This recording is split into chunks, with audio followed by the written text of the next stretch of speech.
Good afternoon, everyone. It is Monday, June 8th. It is just 1:06 in the afternoon. We're going to go ahead and get started with our special call meeting. At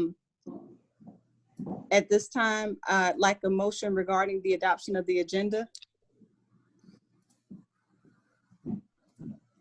I'll make a motion to adopt the agenda as is. A second. Motion has been made and properly second. Cornelia, you would like to call the roll for me, please? Okay. Jamie, am I muted? I can hear you. We hear you. Cotton, Yes. Lapine,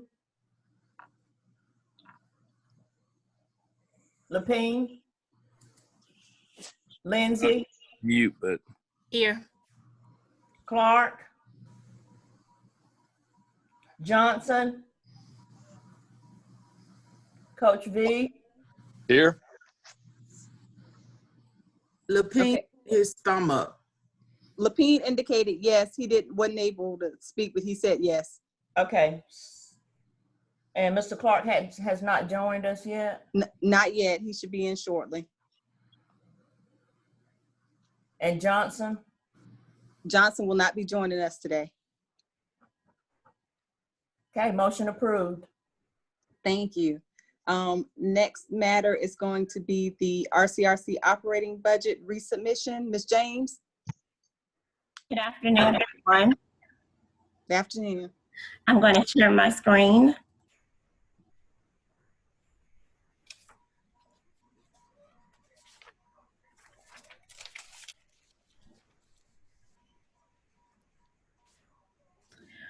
So what I will be doing today in this presentation is providing everyone an update on our budget submission for fiscal year 2021.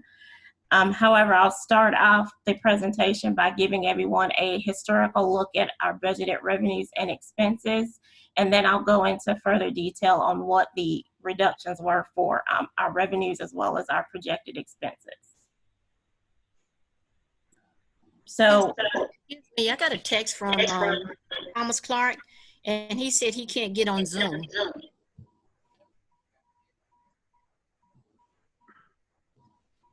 Is it an issue with, Jamie, do you have Mr. Clark's cell phone number? I can provide you with that so you can call and walk him through.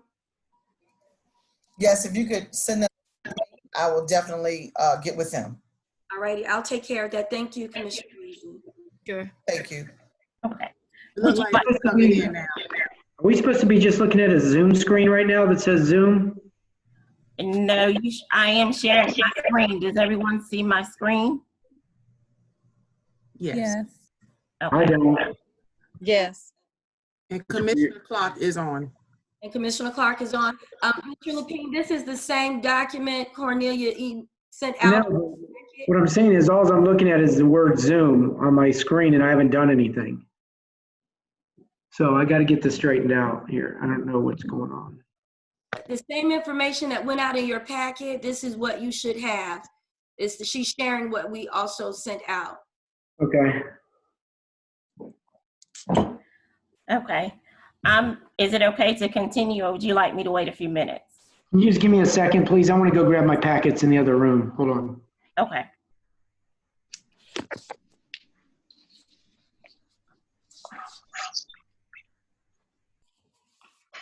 Okay, so everyone can see my screen okay?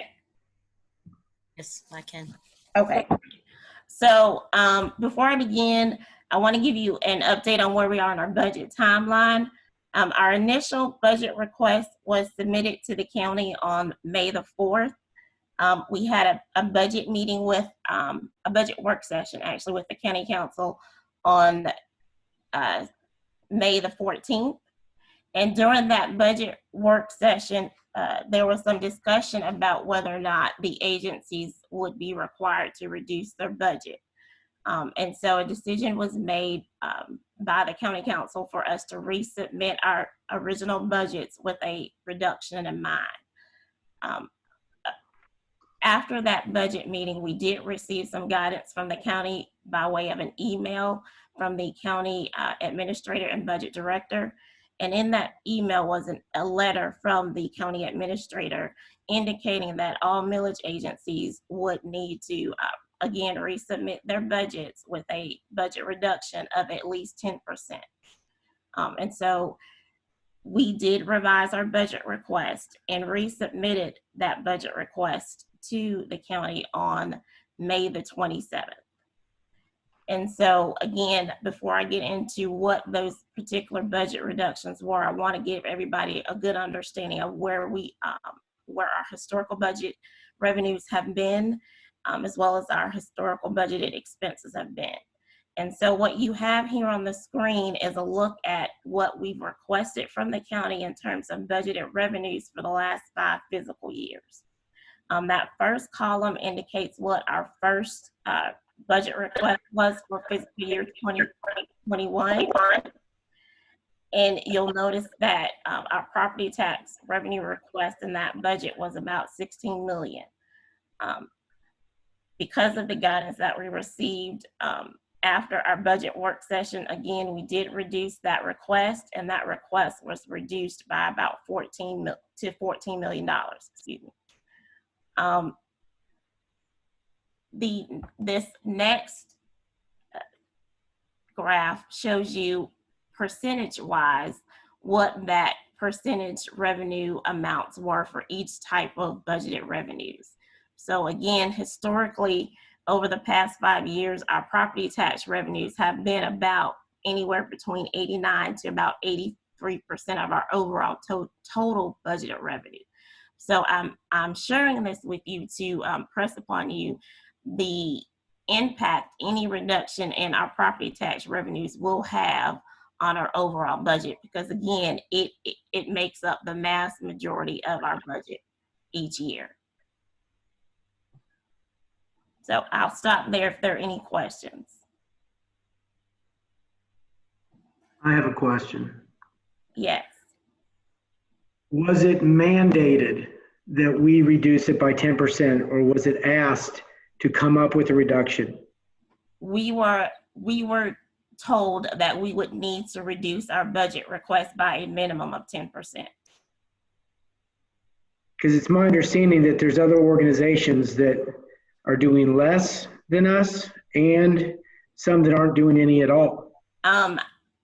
Based upon the meeting that we had, our second reading, I think there are only maybe 3 agencies that did not reduce their request. Everyone else did reduce their request outside of those 3 millage agencies. Why did they not have to? I'm not sure that they did not have to, Commissioner Lapine. I'll interject at this point, Brandy. Commissioner Lapine, we did what we were asked via that information from the county council. And during that call last week, during that discussion about the agencies that were required, we received positive response from several of the county board members for the Richland County Recreation Commission doing what was asked of them, of us, which was providing them with that minimum of that 10%. Okay. Thank you. Are there any other questions before I move forward? Hey, Brandy, this is Lawrence. I just had a quick question. I don't see it because I'm actually traveling. I don't see the screen up. Are you doing an offsetting millage reduction as well? Or are you just simply reducing the expenses and taking the excess cash and putting it to fund balance? No, I'm reducing the expenses and reducing the revenues. But the millage will be the same?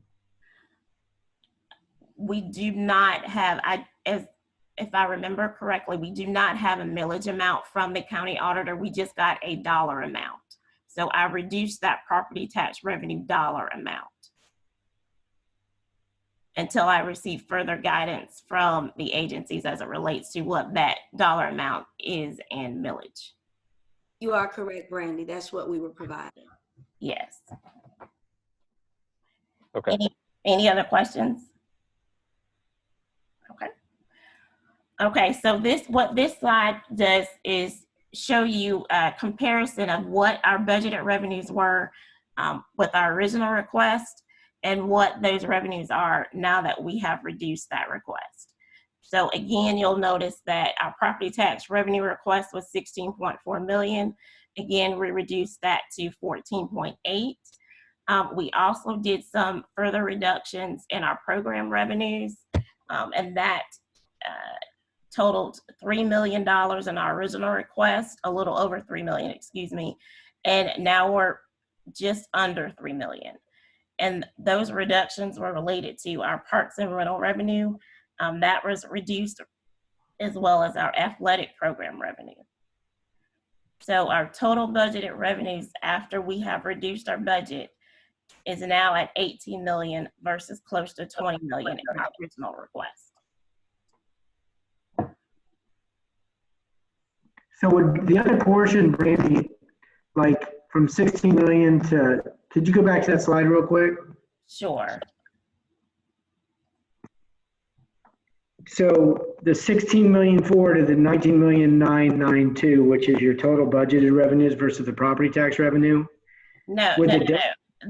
That 19.92 is the total amount of our budgeted revenues in our original request. Correct. That would include property tax, the other administrative revenue, as well as our program revenue. Okay, so of that 19.92, how much is 5 mils equal that we're required to get from these? Well, I did get that information from the county auditor. When we receive the millage information from the county auditor, he provides us what the dollar amount is if there were no mill increase and what the dollar amount is for the cap increase. After last week's meeting, I did reach out to him to get what that dollar amount would represent for 5 mills. He did respond back this morning, and for 5 mills, based upon what I've received, the dollar amount for that would be $6.6 million. Okay. I just was curious. Okay. Commissioner Lapine, I am actually glad you asked that question because that was asked by a few of the county board members, and they are going to be discussing that that minimum request for millage agencies during the next call as well. So that was a very good question. So, Lakita, that's where I'm kind of going is like our charter or you know, our, as being a mill agency, and maybe the lawyers that are on this call can answer this, but every year we've got to go back and we're at the hands of the county, you know, and I mean, I understand that, but we honestly, we can't survive unless we're at whatever that number is, but definitely it's not $6.6 million. And that's all that we're guaranteed to get. And if some blow up happened, I mean, the county could theoretically just commit to the 5 mills, if I'm not mistaken. So I wonder, like, how do we get that number up? And are we even allowed to do that? That's a very good question, Lawrence. I know you're on the call. We've had some brief discussions about this. Also, sir, Commissioner Lapine, if you recall, during the discussion around the CIP. So, Lawrence, if you can share some of the discussion around where we are with that minimum requirement and any options that we would have to go beyond that. Sure. So I'll correct one thing, and you're getting lumped in with some of the other quote unquote millage agencies of the county. You are not a millage agency of Richland County. You are a standalone entity, a special purpose district created by special legislation that has its own elected board, which obviously you are, that in general circumstances has the ability to set and adopt its own millage authorization. The only reason you have to go back to county council to get your millage approved is because of what y'all directly identified. They're actually, the pertinent case on point is the original Weaver case against Richland Recreation District from 1998. And so what happened at that point is Mr. Weaver sued the Recreation District to basically establish that you could not delegate taxing authority to an appointed board. So the idea that you were created by special legislation in the 60s, the legislature created you by your enabling legislation, which as a special purpose district, you are considered a Dillon's rule institution as opposed to the county or the city that are considered home rule entities, that basically meaning that they have all those powers that are not otherwise prohibited by the Constitution. You have all of those powers explicitly granted to you by your enabling legislation and that alone. And in your original enabling legislation, it gave you the ability to levy, I believe, up to 10 mills at any one time. And Mr. Weaver challenged that and said that is an impermissible delegation of taxing authority to an appointed body, which you obviously are appointed by the legislative delegation and approved by the governor. And that delegation of taxing authority was challenged by Mr. Weaver. And Mr. Weaver won. The Supreme Court agreed with him that you do not have taxing authority in the hands of an appointed body. And so the way that they handled that situation was that the Supreme Court basically said, we recognize that there are 800 and some odd special purpose districts operating in South Carolina today. We're going to cap their millage authorization.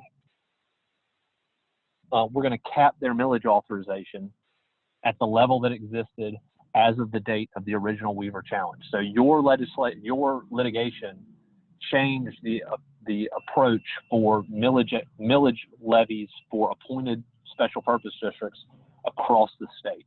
And that's when you got capped at the 6.6 mils, because it's the millage that you had in place as of 1998. In order to potentially bypass that, there is a separate statute in Title VI that says you can bypass your statutory millage authorization or your Weaver cap by either going to county council every single year as the elected body as an elected body for approval purposes, because you're no longer allowed to go back to legislative delegation, because that's not where the power rests under the new Home Rule Amendments Constitution from '73. You can either go back to the county council and have them approve your budget every single year to the extent that you levy millage over and above the 6.6 mil levy, or alternatively, you can have a special millage referendum whereby you go to the voters of the unincorporated areas of Richland County, which is what your service boundaries are, and have them approve you going to a separate millage levy. That's not been done, and so unless and until a separate millage referendum is held, you're going to have to continue to go back to the county to have them vet and approve your millage. The other limiting factor, as a special purpose district, you have this Weaver limitation, but you also are then subject to Act 388, which is now codified at Title VI 1-320. And under those provisions, that's where you have heard the limitations on increasing millage year over year being capped at CPI and population. So those are the regular millage adjustments that folks talk about in increasing that growth. But if you were at your cap, say the county refused to put you over and above the 6.6, and you were forced to go to that number, you are then legally capped at 6.6, and it doesn't matter if you have CPI and population above that number. You can't legally bypass that number by going to a higher, by bypassing your cap, because your cap's under Weaver. So you have two independent restrictions on you that you have to operate within as a special purpose district. You bypass the first one by going through county council. The alternative is to hold a referendum. And then to the extent that the referendum were to say give you the authority to go to say 30 mills, that authorization would then be capped independently by Act 388, which would then subject you to the CPI and population adjustments year over year. And that's, Rob, you point to an interesting point, and I'll not to go off on too far of a tangent, because I know I've kind of talked here for a while, and I'm sure y'all have questions. But the follow-on point to that is if the county council has reduced your millage, even if they're approving an increase, they don't have the ability independently to increase over and above the Act 388 limitations. So the question that this now becomes, and we also know that we have Mr. Weaver who has shown a proclivity to challenge tax authorization, is what happens in the event that you roll back your millage from 16.5 mils for operations to say 15 mils to reduce, to do this 10% reduction that we've talked about. do you then have the ability to go back and recapture that lost one mil or 1.5 mils into future budget years without, if you don't have the capacity under Act 388 to do so? And I believe the answer to that is no. We don't have a case on point, but we also don't want to be the poster child for that. So in other words, what you're saying, Lawrence, is that next year, for instance, if we wanted to get back to that 19 million number, we really probably can only go up with CPI and we couldn't get back to that number again. It might take 3 or 4 years to get there. That's correct, unless you have some capacity under your millage bank, which CPI, the 388 was amended back in 2012 to allow you to do the CPI for the current year plus the 3 prior years. And so depending on whether or not you've been incrementally adjusting millage, you may be able to capture it through your bank. But it would be potentially problematic if you've done those adjustments year over year and didn't make those increases. So could Lakita and Brandy go to county council and say, look, we'll take this 10% drop this year to help everybody out, but we want to be put back into place next year where we had planned on being, or next year plus 3% or CPI, or would that be illegal for them to do that? Depending on how much you have in your millage bank, that may not be permissible. It's a big deal.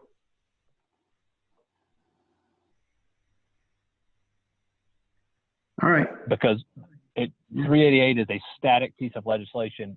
It generally makes the assumption that you're never going to reduce millage.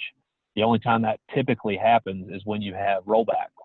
And absent a rollback, just a reduction in millage on general principle would generally reset your operational millage levy to that new number. Okay. That answers a lot for me, so I appreciate that. Okay. Any other questions before I continue? No. Okay, so what this slide does again is show you our a comparison between our original request and what was reduced or a revised request. And so the pie chart on the left here shows the total amount of the reduction in our budgeted revenues, which was $1.8 million. And again, obviously the bulk of that reduction related to our property tax reduction, which was about $1.6 million or 10%, as it is indicated here on this chart to my right.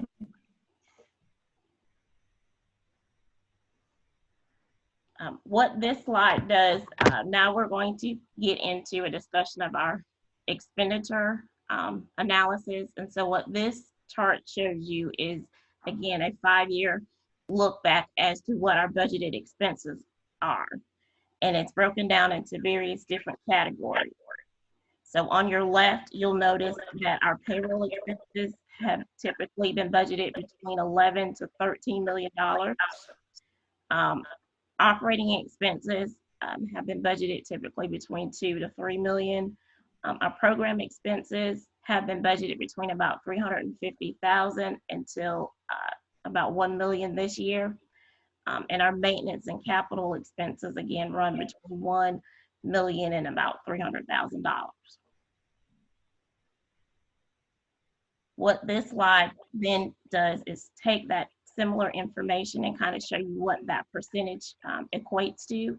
And you'll notice that over the last 5 years, our budgeted payroll expenses have been anywhere between 76 and 66% of our expenditures. So with that said, as we get into the discussion of what expenses were reduced, because we had a $1.6 million reduction in our budgeted revenues, the payroll and benefit expenses is what we also had to review and reduce. So Ms. Watson, would you like to get into further discussion as to how we, or the rationale in reducing our payroll expenses? Yes, ma'am. This won't take long at all. I just wanted to be able to share with you as we were preparing this budget and originally incorporating all of our expenses, including salaries, were intact. So of course, as Brandy indicated, when that was a requirement for that 10%, when you are looking at your budget and 66% of your budget is salaries, personnel, and benefits, unfortunately, there is going to be scenarios, or every scenario for a 10% cut will result in a reduction of those payrolls and salaries. So one of the things that we looked at as we were looking at our overall agency is that with the number of facilities that we currently operate, the facility use had to be analyzed. This was a part of our 10-year comprehensive plan, now strategic planning. So over the last actually 18 months, we have been reviewing all of our facilities and looking at our facility use and identify the true hours of operation, meaning those hours where citizens are being impacted directly through programs, activities, and programs. So once we looked at that analysis, we were able to focus staff time on when citizens are actually in the building. And then from there, we developed a matrix that compared all of the facilities. We started off with those facilities that originally were put into the budget back in 2014 for Richland County as part-time facilities, and those were the community centers. So after looking at those programs, those staff costs and operations, we decided that this was the cleanest way by modifying our hours of operations and then thus modifying the staff dollars associated with that. So that was our rationale when you look at it from a program and facility standpoint and the impact that it had on salaries. So that is that portion. Brandy, you can continue, and then of course we can answer any questions as we move forward. Thank you. And so, is there a question? I'm sorry. So as you'll notice here in the chart, in addition to our payroll operating expenses, we also reduced, our payroll and benefit expenses, we also reduced our operating expenses. And so some things that we reduced included our training and development expenses, as well as tuition assistance. We also reduced our program expenses, as well as our maintenance and capital expenses. And so I apologize, Brandon. I wanted to say as you were going through that, and all new positions that were in the previous budget presented were all zeroed out as well. Oh, yes, ma'am. And then the other, going back to payroll and benefits, I also need to mention that we did take out the cost of living adjustment that was included in the original budget request.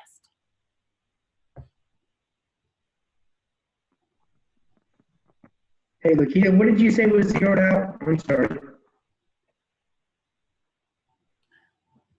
All vacant positions that were in the original budget request. Okay. And so what this slide does show you that comparison and reduction of expenses. Again, you'll notice that the total reduction was 1.8 million. And again, the large percentage of that reduction related to payroll and benefits. Next was our capital expenses. And then was our maintenance expenses.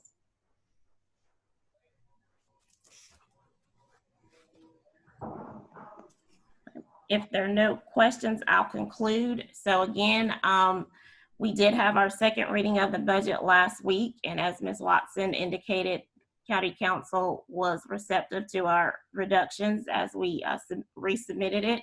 That $14.8 million was approved. However, there are some lingering questions that we need to address or might need to discuss with Council on our third reading, which is June 11th. One of the questions that came up during our second reading was our fund balance. And whether or not we can offset our fund balance with the request that we have for 2021. And the other question related to the 5 mills question, what was the dollar amount of 5 mills, which I've already shared. And then going back to our fund balance question, just to kind of make sure everybody understands what I mean by fund balance. Fund balance is essentially the calculation of the difference between our assets and liabilities each year. And our fund balance can be segregated into different components. One type of fund balance would be a restricted fund balance. Another would be an unassigned fund balance. And so for the commission, as of June 30th, 2019, our unassigned fund balance was about $9.9 million.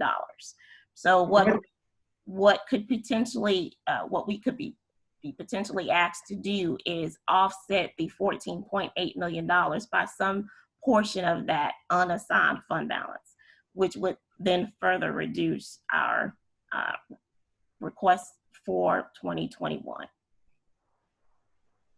And in addition to that, when the county council was Brandy, the budgets will not fully be approved. They're anticipating until December. Well, yes, ma'am. During that call, it was indicated that the county council probably will not have a good idea of what their revenues will be until September of 2020. But I think during that call that for the millage agencies, they will need to approve our budget by third reading. But again, they won't have a good idea of what that revenue will be until September. So, hey, Brandy, a noise clicked when you said, what's the number of the fund balance, the unassigned fund balance? What's that number?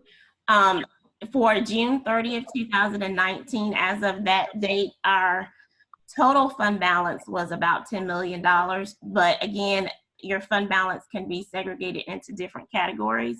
And one of those categories is unassigned, which means there are no restrictions. And that portion of our fund balance was about $9.9 million. We did respond back to the county. They did have further questions about that. And so I was able to provide them detail on what that fund balance was. But I also, in that response, relayed to them that there are certain financial metrics that we look at as a county to make sure that we're financially stable. And one of those was days cash on hand. And essentially what that metric does is give you an indication of how many days of cash you have on hand to meet your operating expenses without any new revenues. And so what we typically would like is to have at least between 120 and 180 days of cash on hand to meet our operating needs. And so as a part of that response, I did indicate to county staff that if we were required to offset our current request by our fund balance, that would severely limit our days of cash on hand, and that would definitely have an impact on our overall budget, and there could be additional budget reductions as a result of that. You also want to be wary of that, considering that you're planning on a potential general obligation bond offering in the next 6, 8, 12 months, and days cash on hand is an indicator for the credit agencies to make sure that you meet the credit thresholds that they look for, which could result in higher borrowing costs if you don't meet those thresholds. Right. Yes.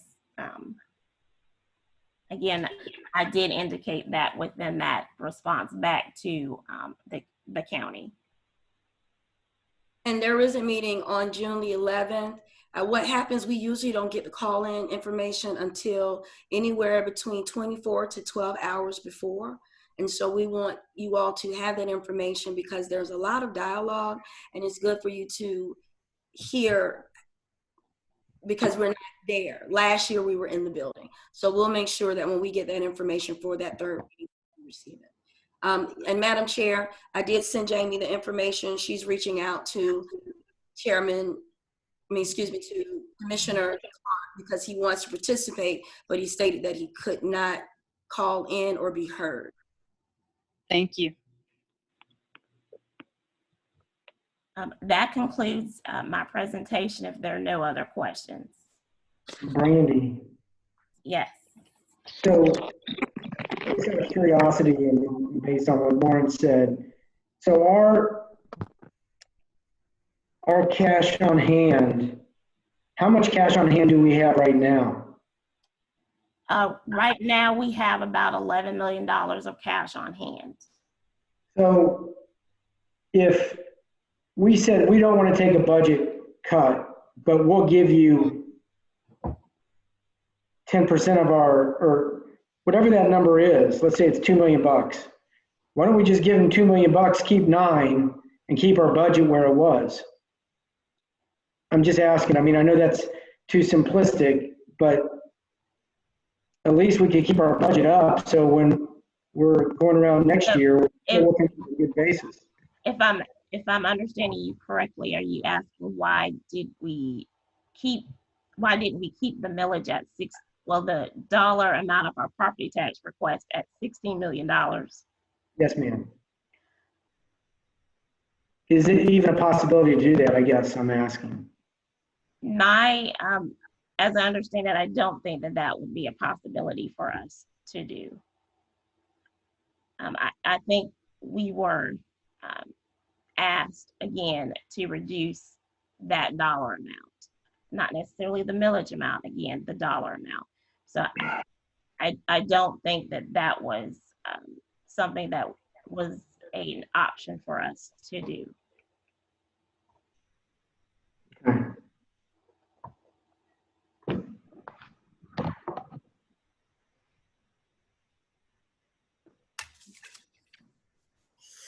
Are there any other questions?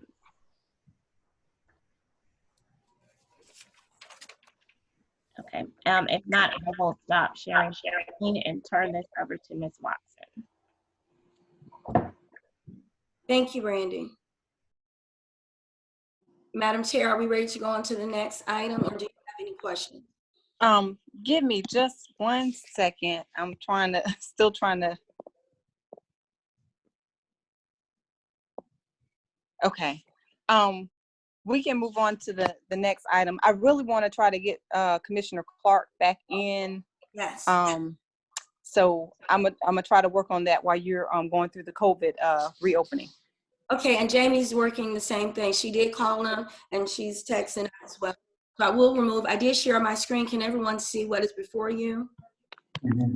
So this is the phase 2. We are in phase 2. I would first start to say that I don't know if you all have been looking at our numbers as a state, but we have been seeing steady increases. We have started opening up businesses and various things throughout our county. However, we are moving forward with a phased reopening, and we have started reopening some of our facilities to the public. This is a part of the document that you saw previously, but now we have our new logo, and we're focusing specifically on where we are. We are now out of the month of May, which is hard for me to believe. We're in June. So the allowable programs and activities that are currently open to the public, all outdoor park and recreation spaces and facilities are open for individual and household unit use and small group activities if physical distancing and conditions on gatherings are followed. And that includes our playgrounds, trails, our batting cages, and our bullpens. Our recreation superintendent, Mr. Matthew Chrisman, and Matthew Parker, our athletic supervisor, have been in constant contact with our community leagues, and they are aware of this opening, and we are monitoring how social distancing are being put in place. And then we are now looking into see if we're able to go to the next phase, and where are we if we're able to allow them to move forward with the full season. I don't have that update for you today because I'm still looking at some data from around the state, not just the pandemic data, but looking to see what other agencies and communities are doing regarding our youth sport. And right now we have opened up that second phase, which does allow for individuals to utilize those spaces for skills. The golf course has remained open. We have limited tennis courts opened at Park Lane so that we're able to monitor and keep the social distancing. Our restroom facilities are open and being cleaned regularly. Our essential— I apologize to interrupt But Yes. this is Coach V and I have to leave for a doctor's appointment. So I'm going to try and jump back on later on, but I have to leave at this point. Just want to say Yes, that. sir. So, Please text me if you're able to get back in, and I'll get Jamie to get you back in. yes, ma'am. Thank you. Thank you, sir. In addition, we are moving forward with surveying essential employees so that we're able to identify some form of summer camp this summer. We have been monitoring nationwide how summer camps are being planned and looking at our partners such as the YMCA and Boys and Girls Club and the way that they have been activating their sites. So we feel confident that we can do this safely, but we first wanted to start off with surveying our essential employees, not just from Richland County, but throughout the county so that we can ascertain a good number. If we are to do camp, it will be a modified camp, limited to only 20 children. That will give us 1 to 5, meaning 1 counselor to 5 students. So we are working to see if this is possible, but we have not finalized this yet, but we will be able to provide you with more information before the end of the week. The basketball courts, pools, splash pads are still closed, but all of our open spaces are open. We worked with the Lower Richland community so that we could get Kaufman Road Park entrance open so that they could utilize those walking trails. So they opened on May 26th, as well as the parking lots. Last but not least, we have a skeleton crew that is working throughout the entire agency that the essential and non-essential staff have reported back on condensed schedules, and we are now conducting continuously agency business and operations, but we are not open to the public as of yet. I will be able to provide you with a better update once I'm able to review the data by Wednesday. So that concludes my report on the phase 2 opening, and I'm going to ask any questions that the board may have. I have a question. Yes, ma'am.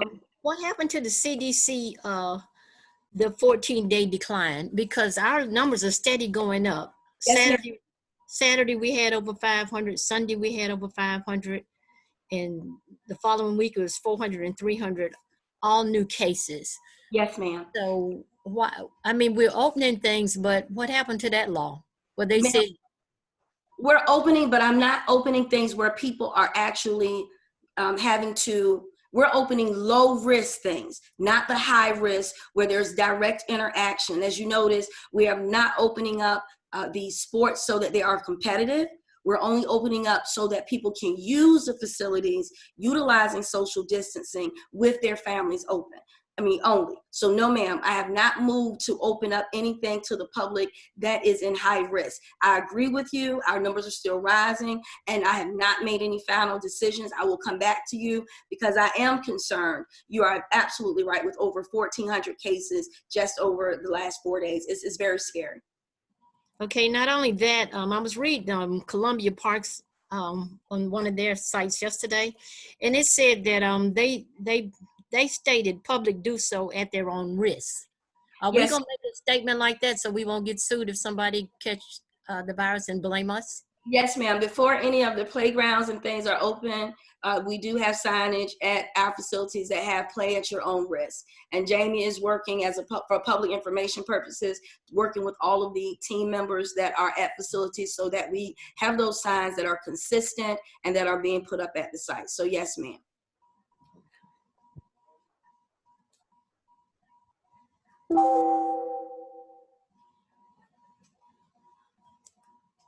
But that does conclude the report for the phase 3 opening here.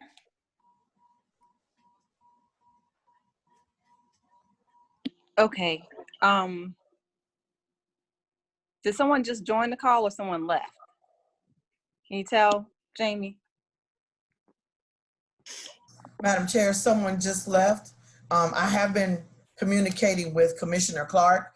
The next thing for me to try to do is have him call in just as a regular attendee, and then I will switch him in as a panelist. So that's what we're working on now. We would be able to hear him, but we won't be able to see him.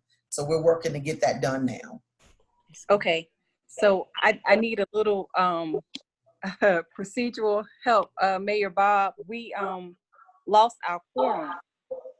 So I don't know if we're able to take the motion and the vote to go into executive session without having him here.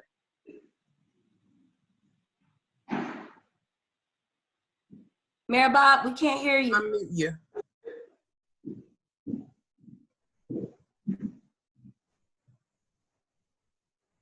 Mayor Bob, we can't hear you. Unmute yourself. Can you unmute? There you go. If someone calls for the question of a quorum, you could not take a vote or take action. I think you could go into executive session, but you couldn't take a vote coming out or any action without a quorum. So in other words, you would be, if no one calls a quorum question, I would be comfortable going in executive session for discussion purposes, but not taking a vote when you come out of executive session unless the quorum has been reestablished. Okay. That is a practical way of doing it. You wouldn't want to come out and have had a vote without a quorum. Discussion like this is, it's still public. The public will, have all the rights that they normally would have. You'll follow all the procedures, and no one is called quorum question. Okay. All right. So what, to go Excuse into me, Madam Chair. Yes. I do have Commissioner Clark. He is able to speak. Commissioner Clark, are you able to hear us at this time? Yes, ma'am. Okay, great. Okay. All right, great.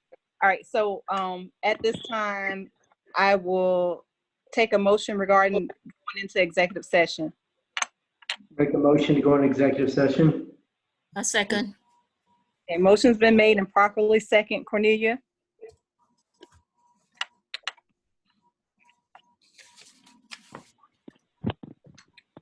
Can you hear me? You can hear me? Yes. Okay. Cotton, Yes. Lapine, Yes. Lindsay, Yes. Clark, Yes. vote unanimous to go into executive session to discuss personnel matters.